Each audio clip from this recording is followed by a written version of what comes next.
ऐसे भी मानो। एक जिला परिषद पड़ता है, जिला परिषद में गांव है शेखपुर गढ़वा। मैं पूरे दिन प्रचार करते करते उस गांव में पहुंचा, उस गांव में मीटिंग की। रात को 10:30 बजे मीटिंग खत्म हुई। मैंने कहा हम 2 साथी हैं, सुबह से भूखे हैं, हमने 3 समोसे खाए हैं, एक तो हम खाना खाएंगे और रात में ही रुकेंगे, क्योंकि दिसंबर का महीना था। तो पूरे समाज में करीब उस समय 50-60 लोग बैठे थे।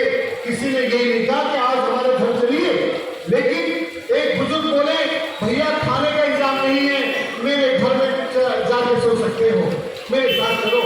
तो उसी समय 3 भाई हाथ जोड़ के खड़े हो गए। उन्होंने कहा हमारे घर चलिए। हमने कहा आगे आगे जाते, एक इनके साथ एक इनके साथ, नहीं दोनों चलिए। जब दोनों हमको लेके जा रहे थे तो एक बुजुर्ग ने उनका मजाक उड़ाया, ले तो जा रहा रखेगा कहाँ। हमने ध्यान नहीं दिया, लेकिन जब उसके घर के पास पहुंचे तो गली के बाहर वो 3 भाई हाथ जोड़ के खड़े हो गए। कहने लगे हम आपको ले तो आए हैं, लेकिन सोने की व्यवस्था हमारे पास नहीं। हमने कहा कोई बात नहीं, आप लेट के सोते होंगे, आप चूल्हे पे बैठ के काट लेंगे। जब उसके घर में घुसे तो एक कमरा था, कमरे में आधे में भूस था और आधे कमरे में एक पलंग और एक चारपाई और पलंग के नीचे खटोला पड़ा हुआ था। उस घर में अंधी मां थी। उस अंधी मां ने सोचा घर पे मेहमान आए हैं, समाज के प्रचारक आए हैं, तो उस अंधी मां ने रात को ही रोटी बनाने के लिए खड़ी हो गई। मैंने कहा मां तुम रोटी मत बनाओ, मैं घर जाता तो मां को मैं रोटी नहीं बनाने देता। बोली नहीं, तुम जैसे लोग भैया आएंगे नहीं कभी, भूखे प्यासे हो गए। मैंने कहा बराबर में बारात आ रही थी किसी की, मैंने कहा यहाँ तुम्हारी दावत है ना, ये तो लोगों की बारात है, यहाँ हमारी दावत नहीं है। मैंने कहा झूठ बोल दिया कि हमारी दावत है। मैं उसी बारात में गया, जो खाना बना रहा था हलवाई, उससे कहा हम बाबा साहब के प्रचारक हैं और हम भूखे हैं, भैया खाना खिला दोगे। उस व्यक्ति ने मैं खाना खिलाया और जब खाना खा के रात को आए, हम पलंग पे सो गए। रात को 2 बजे जब आप खुली तो एक बच्चा पलंग के नीचे खटोला पे सो रहा था, एक बच्चा मां के पास सो रहा था और एक बच्चा पास बैठ के औंक रहा था। मैं काम गया कि मैंने उससे कहा बच्चे तू हम तीनों कपड़े लेके सो जाते हैं। जो सुबह को उस घर से चले तो उस बूढ़ी मां ने हमको दूध और ब्रेड खिलाया और 40 रुपए देख रहे हो, बोली कि ये किराए के लिए रख लीजिए। मैंने कहा आप पैसे ना दें। उन्होंने लेके उसने कहा ले लो, अगर आप पैसे नहीं लेते हो तो इस नाते ले लो, जहां आपकी शादी हुई है वहां मेरी मौसी है, इस नाते ले लीजिए। मैंने 20 रुपए लिए क्योंकि मेरे पास किराए के पैसे नहीं थे। मुझ पे उस बहन का भरोसा नहीं मांगा, ये समाज का काम कर रहा हूं, इस भरोसे को मैं जीवन भर नहीं तोड़ सकता। मुझ पे भरोसा अमरपाल काटीगढ़ गांव के, मैं आया था चांदपुर स्याऊ से, पेट्रोल खत्म हो गया हाजी वहां पे ब्रिजघाट में। तो मेरे साथ एक दोस्त था नवीन यादव, उसने कहा भाई साहब कोई है तो मदद कर दे। मैंने यहाँ तो कोई नहीं है, गढ़ में मेरा समाज रहता है। मैं गढ़ में गया, मैंने वहां मीटिंग की और मीटिंग करने के बाद मैंने कहा साहब मुझे दिल्ली जाना है, किराए के लिए पेट्रोल के लिए पैसे नहीं है, कोई है तो मदद करेगा।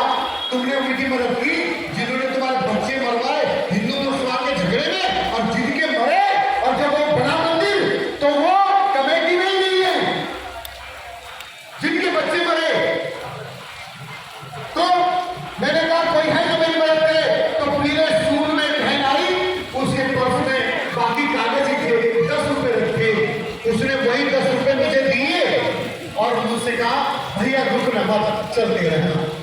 वहां से जब मैं निकला तो गढ़ के बाहर भी आया था, तो एक भाई अमरपाल ने जो भीड़ फेरा के उन्होंने फोन किया, बोले भैया कहाँ हो। मैंने कहा घर से निकला हूँ, दिल्ली जा रहा हूँ। तो बोले हापुड़ होके जाओगे? हाँ जी। तो देवनंदी हॉस्पिटल में होके जाना। तो मुझे ख्याल आया मैं खून देता हूँ समाज के लोगों को, अब तक मैं 16 बार खून दे चुका हूँ, तो शायद किसी को खून की जरूरत होगी। तो मैंने मोटरसाइकिल दौड़ा दी। जब मैं इस हॉस्पिटल में आया तो मेरा हाथ पकड़ के ले गए, अपनी बेटी से मिलाया, कहा बेटी ये समाज का काम करते हैं, ये बाबा साहब के विचार हैं। फिर अपनी सास बीमार थी, उनसे मिलाया, तो मुझे लगा ये ग्रेविटी मांग रहे हैं, तो हो सकता है डॉक्टर श्याम मेरे दोस्त हैं, तो कहीं कंसेशन की बात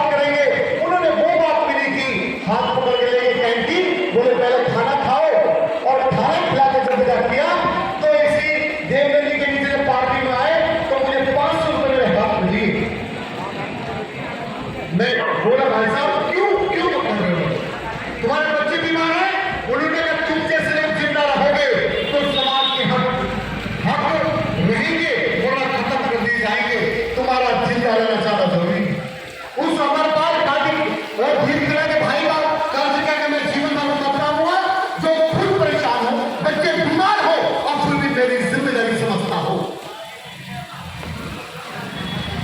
डॉक्टर श्याम ने कितनी बार कितनी बार मेरी मदद की है, लेकिन कभी कभी मुझसे कुछ मांगा नहीं।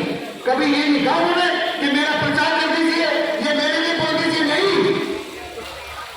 ऐसे सैकड़ों लोग हैं जो मेरे साथ खड़े हैं। अगर वो लोग नहीं होते तो मैं समाज में जिंदा नहीं रहता।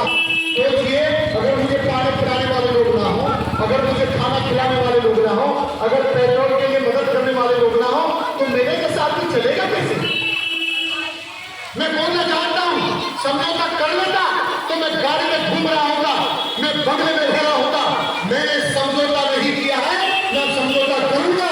मैं जानता हूं भाई चंद्रशेखर आजाद को, उनके संघर्ष को, कि उन्होंने आपके लिए कुर्बानी कर रहे हैं।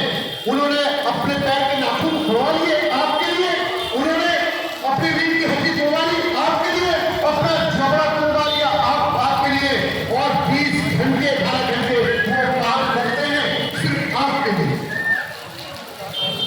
तो क्या इनको समाज की राय लेने का हक नहीं है?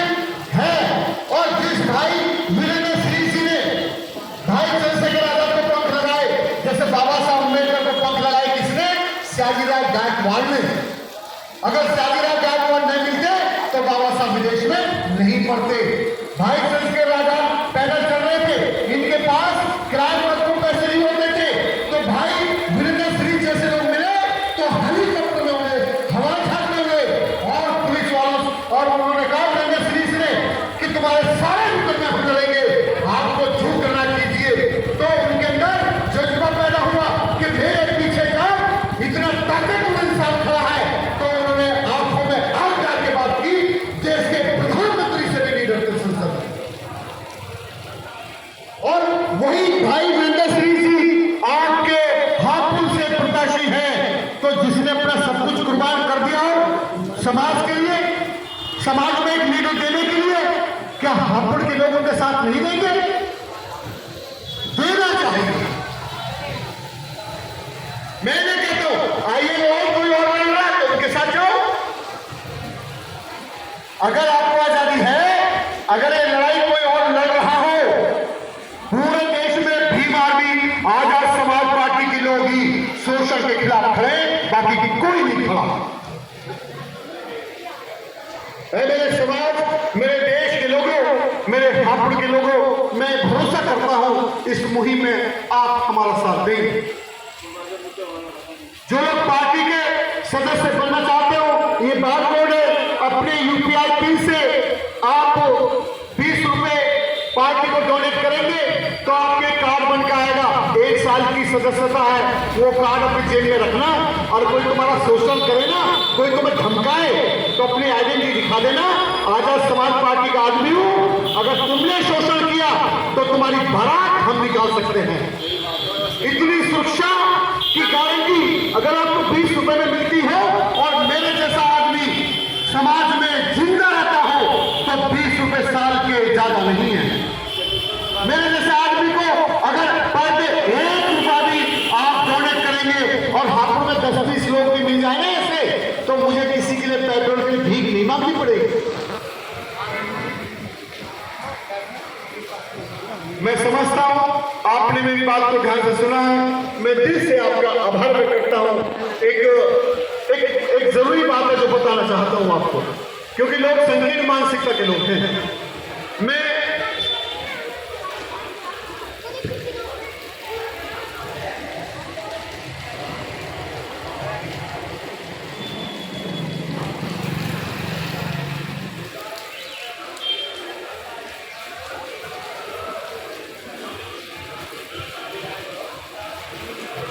इसी देवनंदी में मेरी मां बीमार पड़ी थी,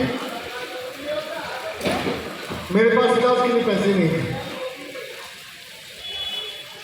डॉक्टर साहब ने कहा कि आप चिंता न करो, मैं एम्बुलेंस भेजता हूं, ये आप यहां लेके आ जाइए। बिना एक पैसा लिए देवनंदी ने मेरी मां का इलाज किया।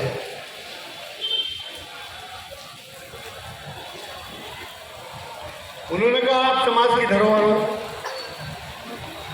तो हमारी जिम्मेदारी आपको जिंदा रखना है। और जब ऐसे बुजुर्ग मेरे साथ खड़े हो तो मैं घर में नहीं बैठ सकता।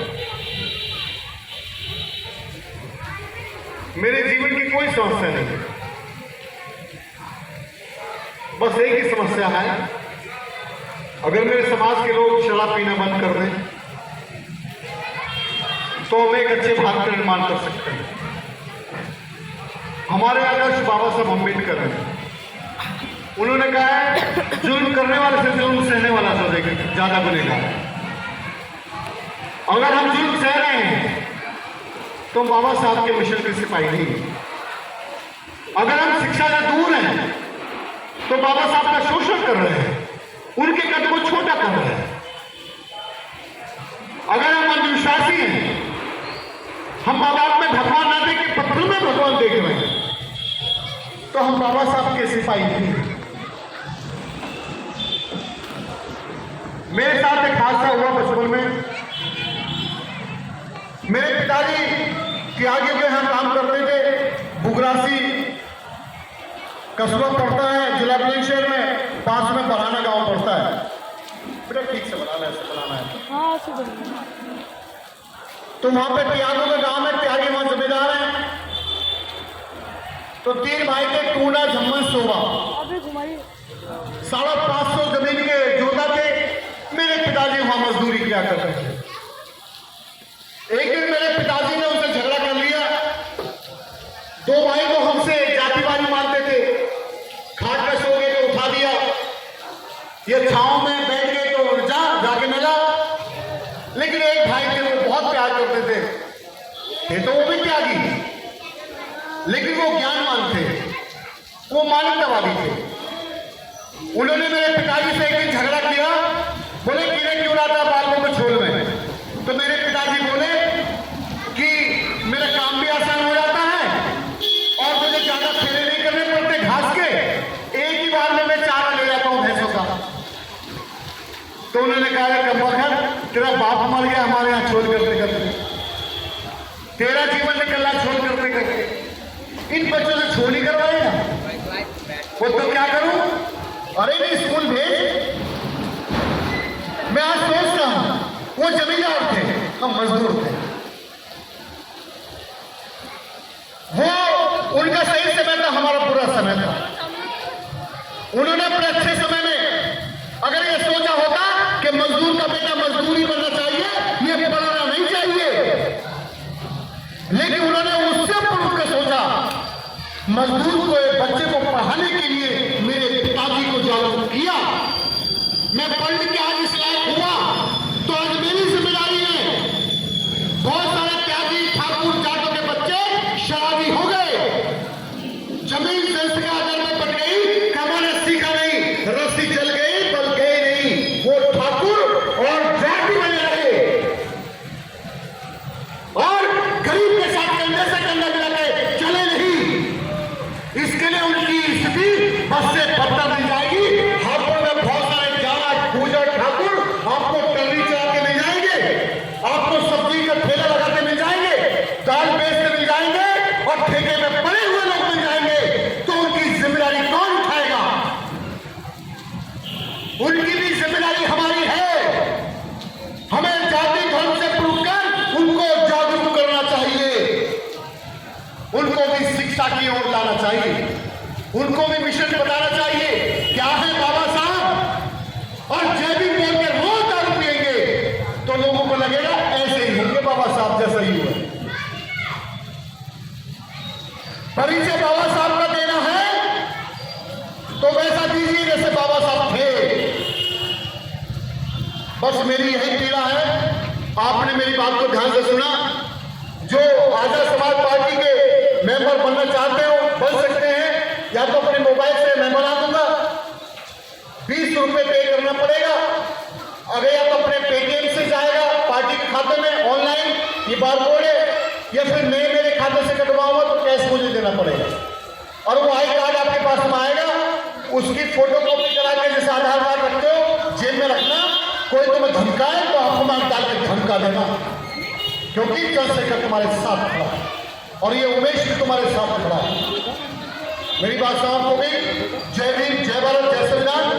जो लोग मेरी मदद करना चाहें पेट्रोल के लिए तो कर सकते हैं। मेरी बात समाप्त हो गई। Thank you.